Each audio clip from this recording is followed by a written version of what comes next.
Welcome to the One Hand at a Time podcast. I'm your host, Chris Welton.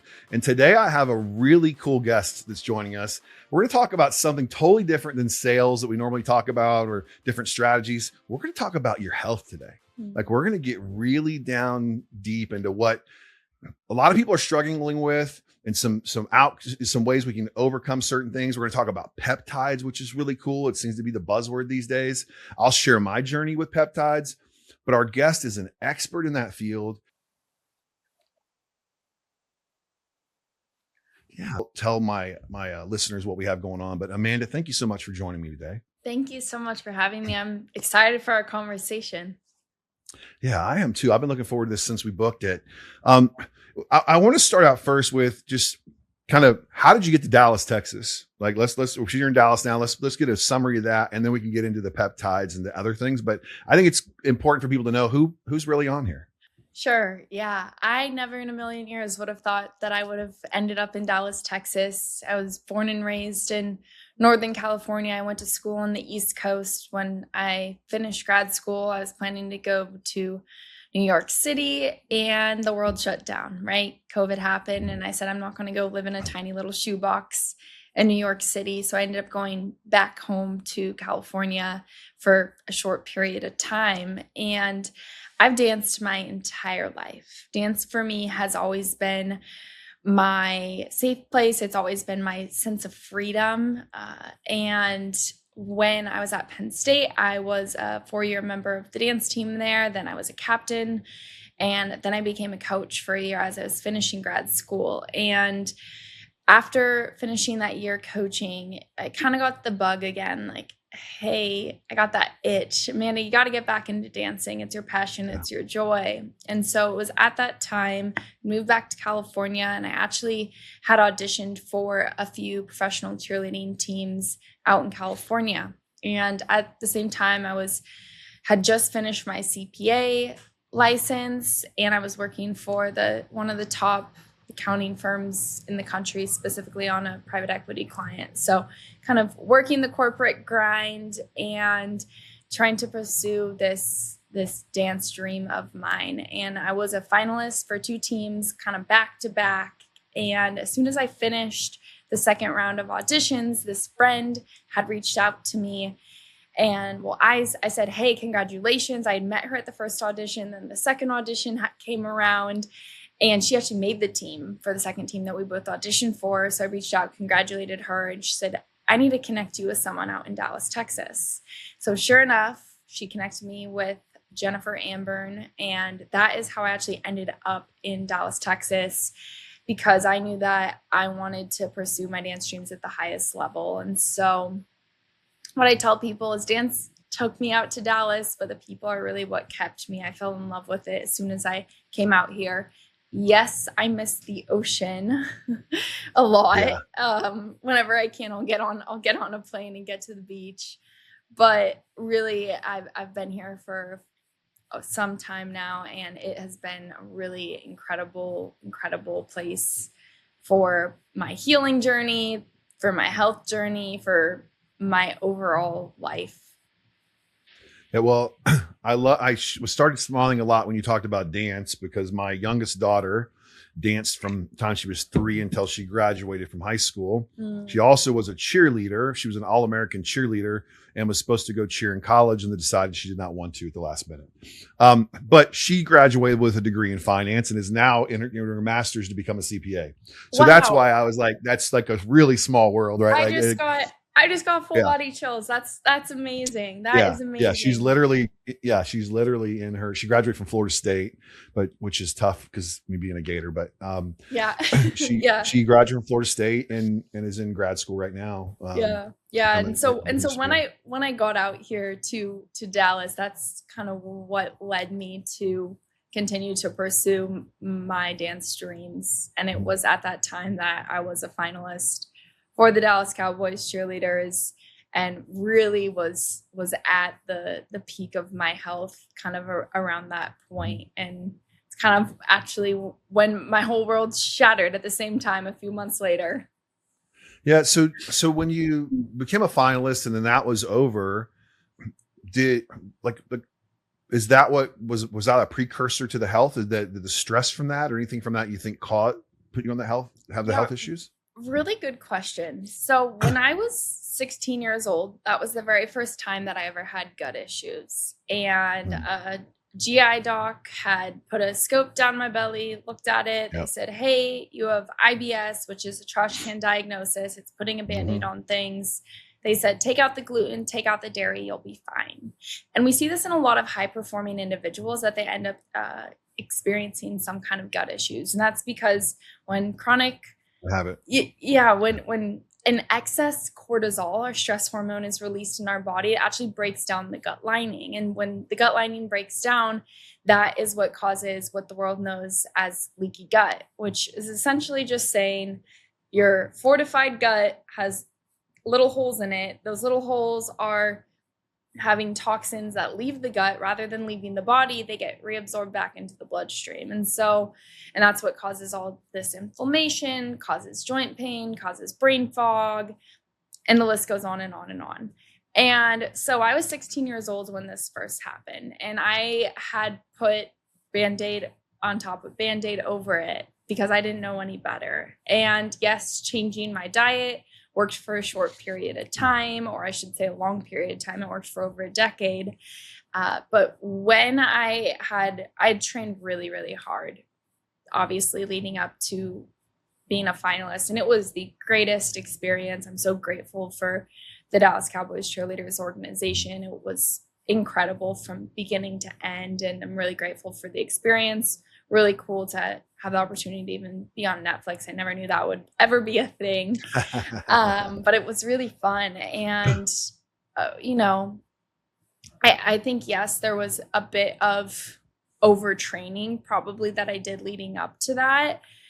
But it was really 10 years of putting Band-Aids on things. And I thought I was doing everything right. I was eating really well. I was training with the best of the best here in Dallas. And I was sleeping, I was hydrating, all those foundations were really set. And the first thing that I noticed actually was my heart rate variability. So if you're not familiar with heart rate variability, it's a metric that tells you how balanced and ready your nervous system is to take on the day. For me, it's the ultimate sign of how is stress impacting your body, and whether stress is real or perceived, our body doesn't know the difference. So it could be emotional stress, it could be dietary stress, environmental stress, or physical stress. So I'm sure there was a combination of all of them. But what had happened was my immune system had been compromised. And then when I was somewhere, I believe it was when I was abroad in Europe, I actually ended up catching a bacterial pathogen. And that's what then led to all of the different symptoms that happened over the course of the next 4 months. I again shaking my head because I've had gut issues I think my whole adult life anyways. And the reason I asked if it happened because of what, the training or anything else, or even the stress, because I've had stress issues, excuse me, where my vagus nerve just goes bananas. And I use this thing called a pulsetto that calms it down. But I was in the hospital for an extended period of time because they couldn't figure out what was wrong with me, right? Because the pain down the side. But not to get too far ahead, we'll come right back to where we're at. But I've had zero gut issues since I've been on the Wolverine stack. I'll leave it at that. We can come back and we can talk about that in a little bit. But so here you are, just got done with that piece. And now you're having some severe issues, right? And the doctors, first of all, did they ever put you on peppermint oil? No, the doctors didn't allow it. I was just dismissed over and over again. There was not even any really testing beyond very, very minimal blood work that was done. And as I was kind of saying, the first thing that happened was my heart rate variability plummeted. So there's no good or bad HRV metric. The higher, the better. But for everyone, it's going to be different. Mine was consistently in the 90s, and it plummeted into the 60s literally overnight. So that told me right away, hey, there's something going on. And few months later, then my energy really dropped. And I had all the energy in the world. I would train in the morning, I'd go for a walk in the afternoon. I was working in private equity, so a really high stress job and still fitting in workout stands. And I felt amazing, right? Because I was so regimented and so disciplined. And my discipline is what allowed me to fill in so much in one day. And so that happens. And then my brain fog set in. And when my brain fog set in, I couldn't think clearly. It literally felt like I was getting Alzheimer's or dementia. And it was really scary because here I was in my 20s and I went from having 8 to 9 hours a day of productivity to hardly being able to find words. And so obviously my performance tanked at my job. I could hardly then get out of bed because I didn't have the energy. So I was isolating myself. I was no longer being the social butterfly that I am. And so it was really difficult. And then all the weight piled on me. And I've been in front of a mirror since I was 18 months old. That's how old I was when I took my first dance class. And so that shot at my confidence big time. And by this point, I'd gone to see about 4 or 5 doctors and really even holistic practitioners, and really just got a lot of, you're fine, you look fine. Because even though 30 pounds, 35 pounds had piled on top of me, I still had some abs, right? So they look at me and they say, there's nothing wrong with you. And so that's kind of when I hit that rock bottom point. Yeah. I mean, I don't see this exact case, but I've seen so many cases where medicine becomes this treating thing instead of preventing thing, right? Like we're in this world where big pharma and everybody else is on the back end here, and we probably have a lot more information we could have. And I'm glad that you now have people that are practicing medicine to be on the front end of it, right? Like that are trying to come across to prevent these things from happening. So who was the catalyst? Like where'd that turn the corner at? Who did you meet that said, you got to try this? Well, we got to do something different. The catalyst was myself, actually. Okay. It was, there's a foghorn or there's the lighthouse, right? Yeah. Shout out to Renee Rodriguez for that one. And for me, it was a foghorn. And what had happened was I was going to my yearly women's checkup with my OBGYN, and I had explained some of the symptoms I was experiencing. And she said, okay, let's get some blood work done. And so I got my blood work done. I came in, and I had also gotten a 24-hour urinary hormone panel done, which is very different than blood work, and it shows you a lot more detail about what's actually going on with your hormones. But what had happened was my estrogen levels came back postmenopausal in my mid-20s.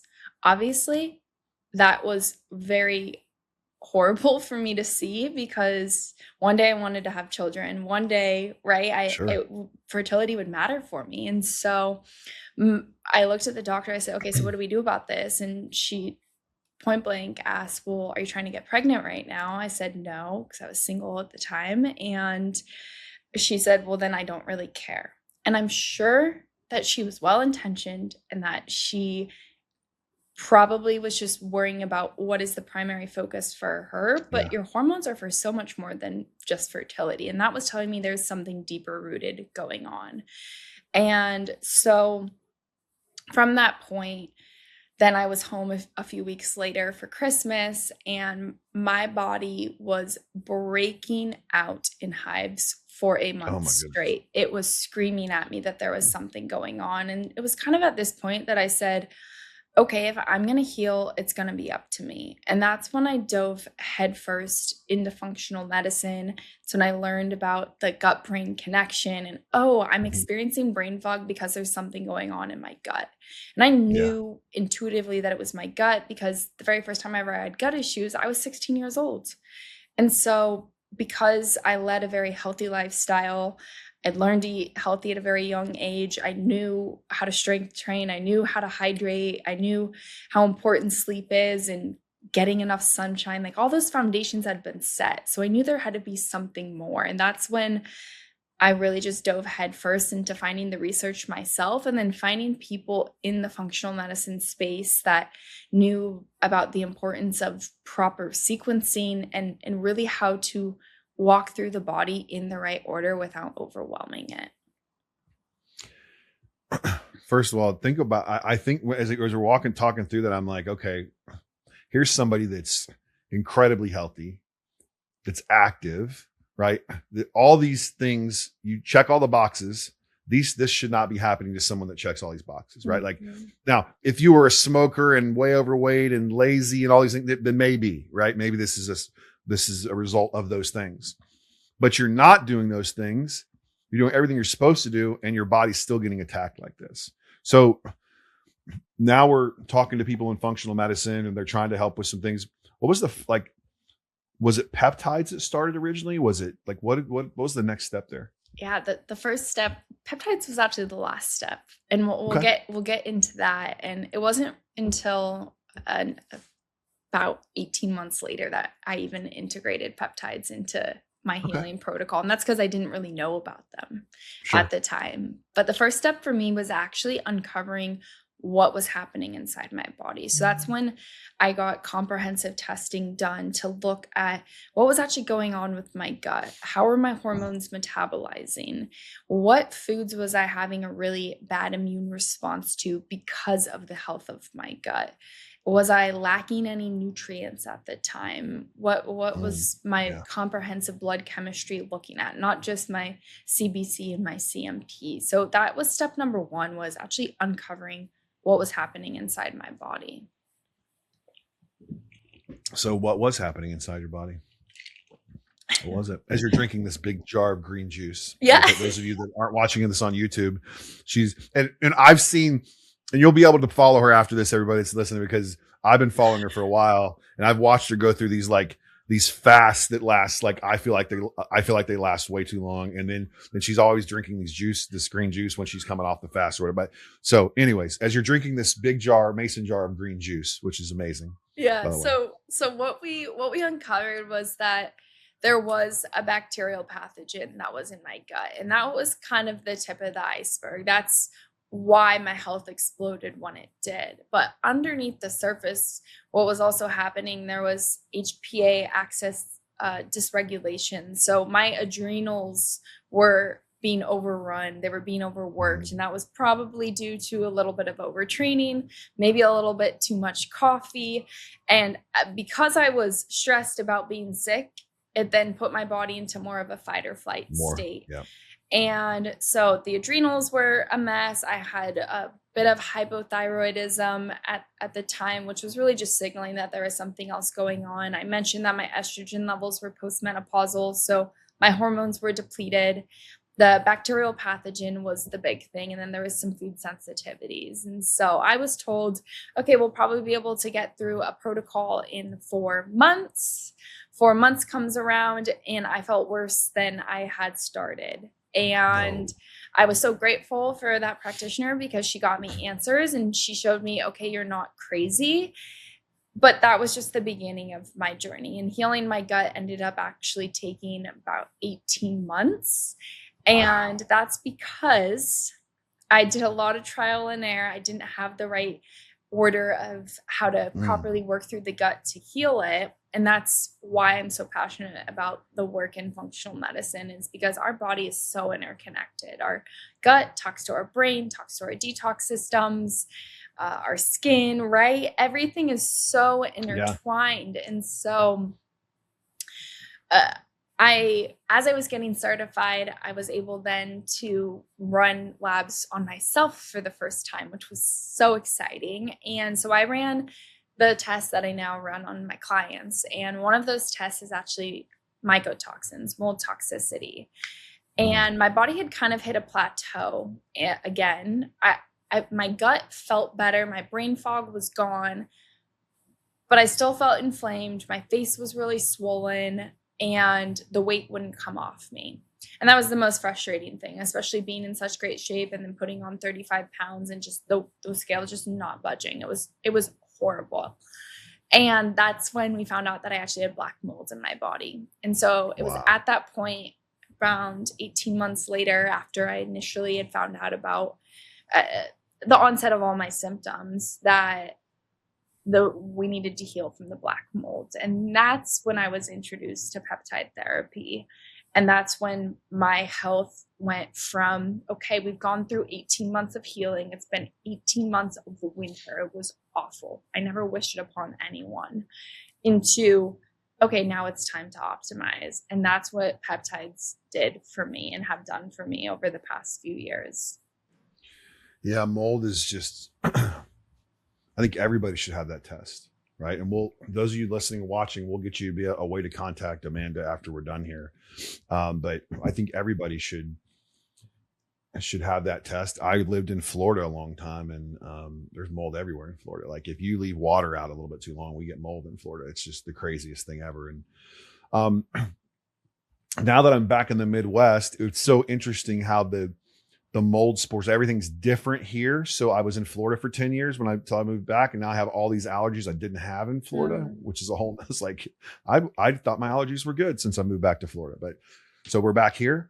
All right. So we get through we understand we have the black mold, right? And that obviously is a big problem.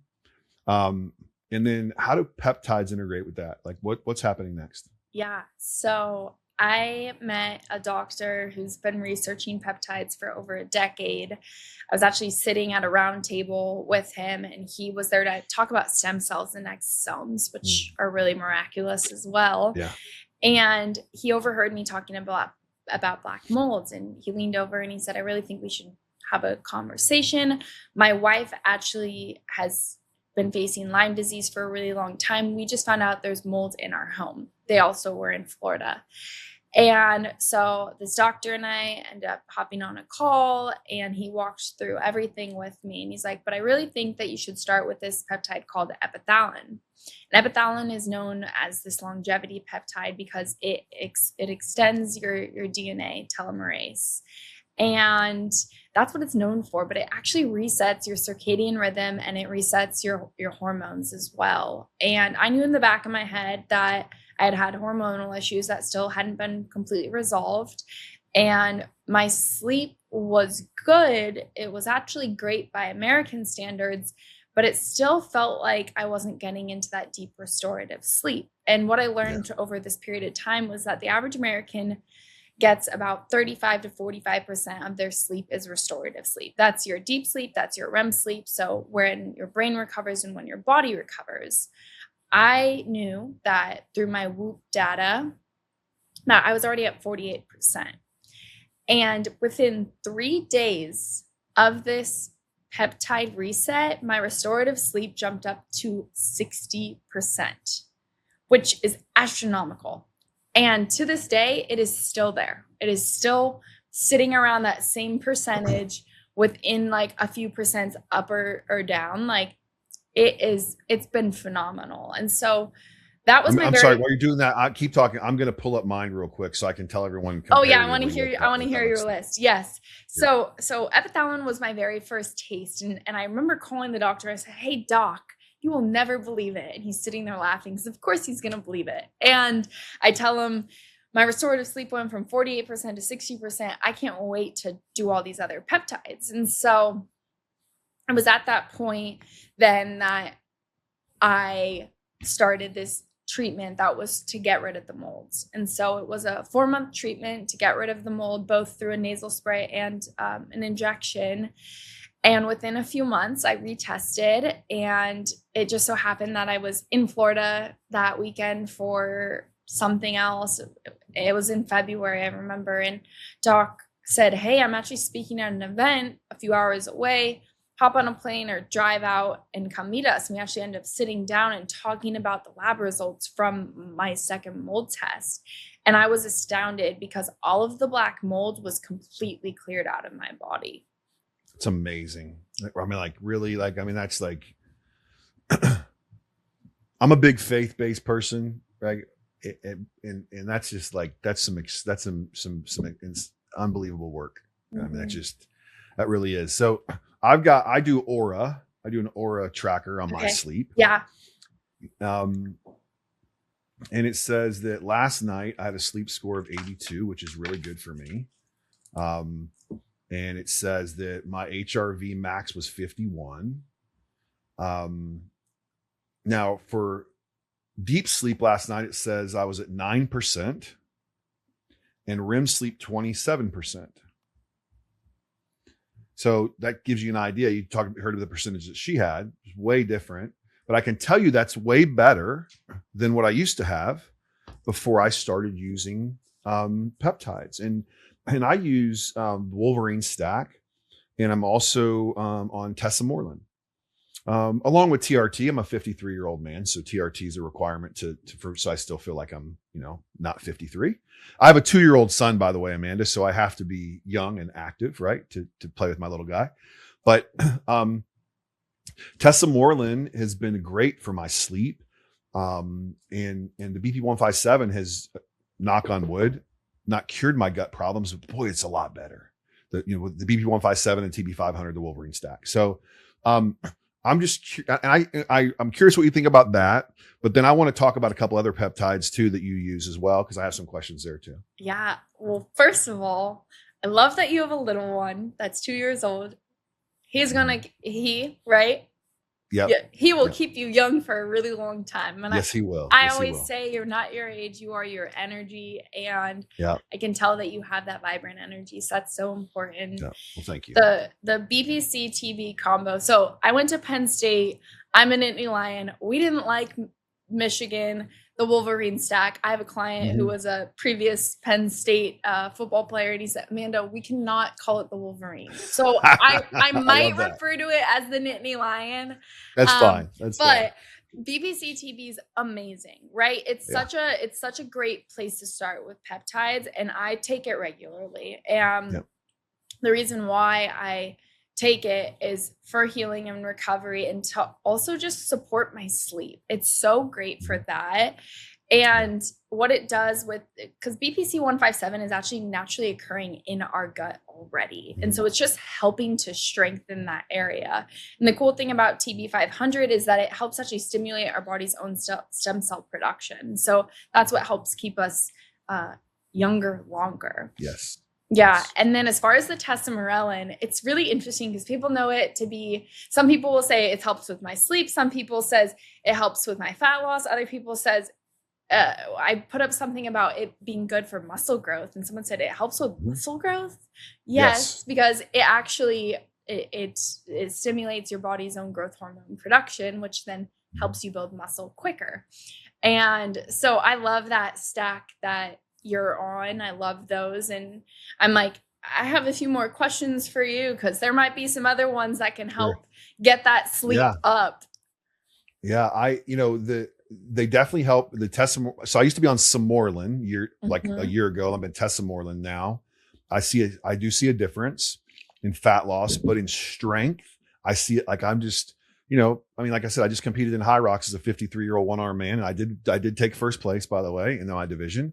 But like that, I was able to recover faster from the training because of these things I was doing to be able to I believe, to be able to compete. But yeah, I do have some other like I see you talk about MOTS-C a lot, right? And I'm not really I'm curious what your thought is on that, because I know I believe that's one that you've used, right? Yes. Yeah. So MOTS-C was one. Look, do you mind if I step back for a moment and just take you through a bit of my peptide journey? So first I did an epithalin, then I did a VIP, which was for the molds. And I would say, don't just do a VIP without knowing what you need to do before to prepare your body for mold detoxification. If you know you have molds, there's usually a few steps that go before just inserting this peptide. And that's the thing about peptides is your body is only going to it accelerates what's already in your body. So if there's chaos within your body, if your cells are having a lot of dysfunction, it's only going to amplify that. And so when I started peptides, my body was perfectly primed for them. So I just want to say that because I don't want someone to say, oh, I should go get on VIP. That might not always be the first step. That might not always be the first answer. But did epithalin, then I did VIP. And it was at that point where I was really ready to lock back in with my aesthetics because I felt like that was the end of my healing and I was ready to Yeah. optimize again. So that's when I got on a lean stack. And tesamorelin was one of those peptides with my lean stack, along with a few others. And then it was after that lean stack, I aesthetically thought, okay, I'm back to where I like to be.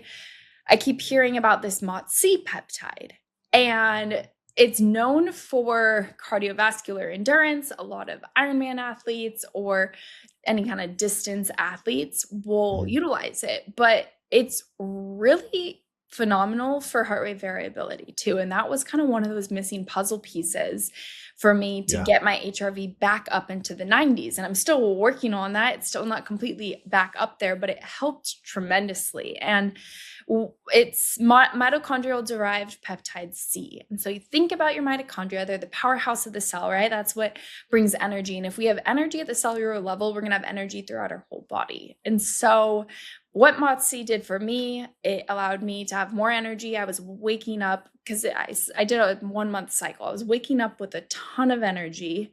Mhm. And I was able to, I think I ran a 1 or 2 half marathons kind of around that time. I've never run a half marathon in a race. I always just like hop on a trail and just start running. It's kind of my Right. thing for myself mentally. But I hadn't ran a half marathon since 2023 before way before I'd gotten sick. And so it was the first time that I was able to get back on and just run. So it did help with my cardiovascular endurance. It helped significantly with my sleep. It helped with my HRV. And it was just a good energy boost. And I honestly didn't really need it. I was more so doing it out of curiosity. Hey, what more can it amplify within my health right now? Yeah. Yeah, I love that because when I saw you post about it, I'd never heard about it before. So I started, I had to chat GPT what MOTS-c is Yeah. and and just look into it, right? Because I'm open to doing more. Now, I should rephrase it. My wife is in medicine, just so you know, and she's in dermatology. So she's very critical about the things that I do to myself, Yeah. which rightfully so, she should be. Yes. So she does her research too, but she's a big fan of the peptides. She notices what it's done for me and the way I feel and those types of things. And so I am looking to do something, I mean, what else can I do that's going to make me, I'm not, I mean, I don't, yeah, I would love to be leaner. Like I'd love to lose some of my dad bod stomach a little bit, but I don't want to do a GLP-1 or something like that. I just don't want to do that. Because I'm afraid of what it would do to my gut, to be honest with you, slowing things down. I'm afraid I'm like, my gut's really good right now. I don't want to go back to what it was before. Yeah, sure. Um, And there's other ways to, people think that the GLP is the way that they're going to lose weight. And it might be effective, but if you're not doing it in the right way, it could come mhm, back to bite you, I would yeah. say. And there's other peptides that help target fat and that help you be able to recover quicker and that help provide more energy. And if you have more energy, then you could go to the gym, you could burn more Yeah. calories, right? It's like there's so many different ways that you don't have to go directly to a GLP, which I love that mindset for you. Yeah. I've seen people go the GLP route, but they just started starving themselves. Right. And then my wife treats tons of people for hair loss and all these other things because they're not like they're just starved themselves. They're not eating, they're not taking their protein, they're not doing that stuff. So Amanda, I love food.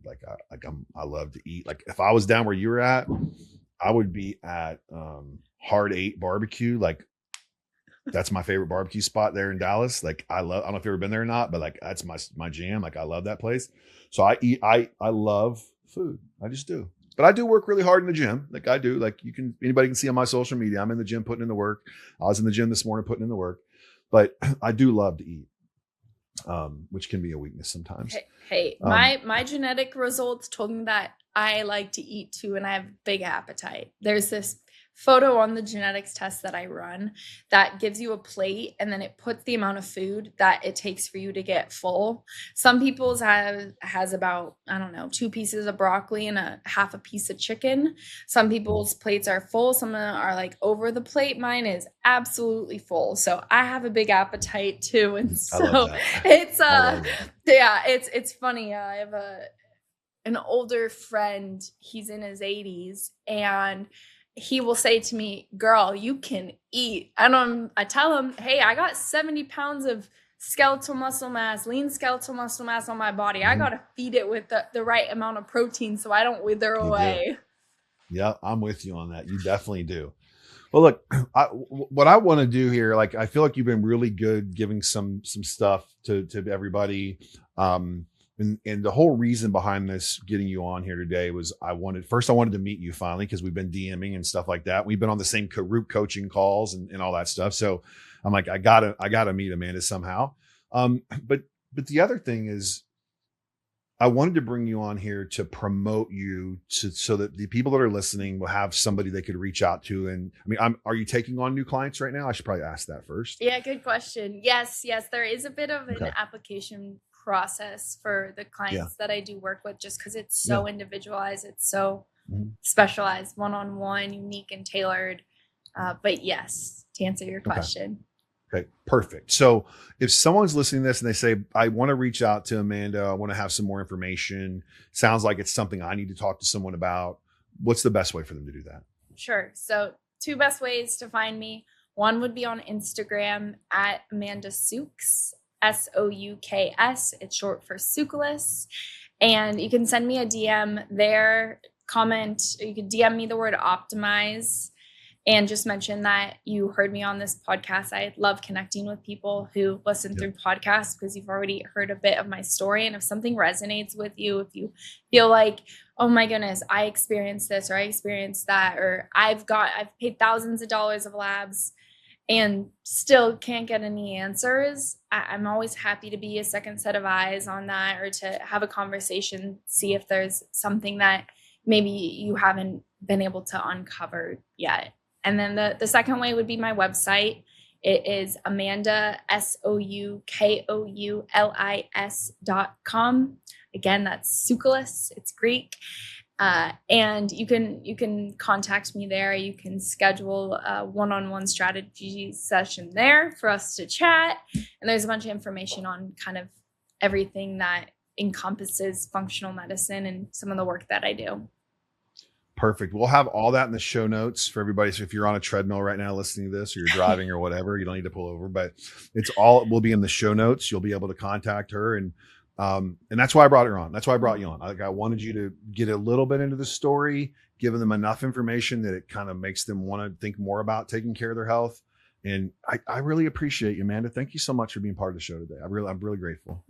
Thank you. Thank you for having me. And one thing that really stuck with me earlier that you had said was this duality between proactivity and reactivity. And earlier this afternoon, I literally got off a call with someone, and it almost chokes me up a little bit, because we got his blood results back. This man served in our military for many, many years. He has suffered many different injuries because of his service to our country. And he has been asking year after year after year to his doctors to get certain tests done, because he's just felt like something is off.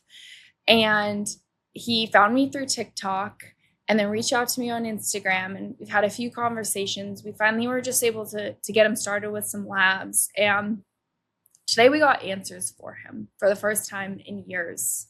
And he was thinking through a lens of, wow, I wish I had found you sooner, because these are things that I've been trying to figure out how to tackle and I haven't been able to. And so, you can you invest in your health now. You don't have to be in a place like I was. I wish that I had found functional medicine 5-10 years before my health collapsed. You don't have to end up in a hospital to find functional medicine. If we can uncover some of those pieces well before they actually develop, like most of the time, insulin resistance or diabetes or heart disease, all that stuff starts 5, 10, 15, 20 years before things actually come to the surface. And so we're so quick to invest, right, in a new car or go on a vacation. It's like, do you even know what your blood type is? Do you know where your micronutrients stand at? Where's your vitamin D levels at? That's like one micronutrient that is so critical, so crucial. And way too much of our population in the United States is really deficient in it. So if any of this resonates, if you're in a healthy place and you're thinking, I really just want to see what's inside my body, I do labs on myself every 3 to 6 months, depending on what it is and where I'm at. And so I just wanted to make a note of that, because it is so true. There's the proactive and the reactive side. And fortunately, most of our medicine, though we need Western medicine, if I break my arm, I need to get to a hospital, right? Yes. But for most of chronic conditions, they begin well before they start to take root. And so that's just something that I wanted to mention, because you're so right about that. Yeah. Think about it like this, everybody. You can get in front of it now. Even if you feel great and you're healthy, these things are to promote longevity. These things are to make your life easier later. Like, you know, it is easy to go back and say, I wish I would have found you 10 years ago, but we found you now. So like, let's figure out now what we can do so we can live a more peaceful life later. And I don't care how much money you have, you can't fix it once it's gone. Like in the one look at that is somebody from the area you grew up in, Steve Jobs, right? Like, I mean, like, he had all the money in the world and he was taken down, right? So like, it doesn't matter how much money you have. Try to get in front of things early on. And I think Amanda could be the key to some of that for you. So thanks again, Amanda, for your time. And I really appreciate you. Thank you for listening to this episode of the One Hand at a Time podcast. We hope you enjoyed the episode and were able to take away something that will help you elevate your career, business, or just your personal life in general. If by any chance you would like to take your journey even further than just this podcast, then please consider going over to chriswelton.live and potentially scheduling a time to work with Chris to develop the steps to help you get to the next level. If you also are interested in learning even more about Chris Welton, then please visit his Instagram or YouTube channel, One Hand at a Time. There are weekly uploads giving you a true glimpse at his life and all of the motivation and knowledge that he has to offer. Again, thank you for listening, and we hope to have you back on the next episode.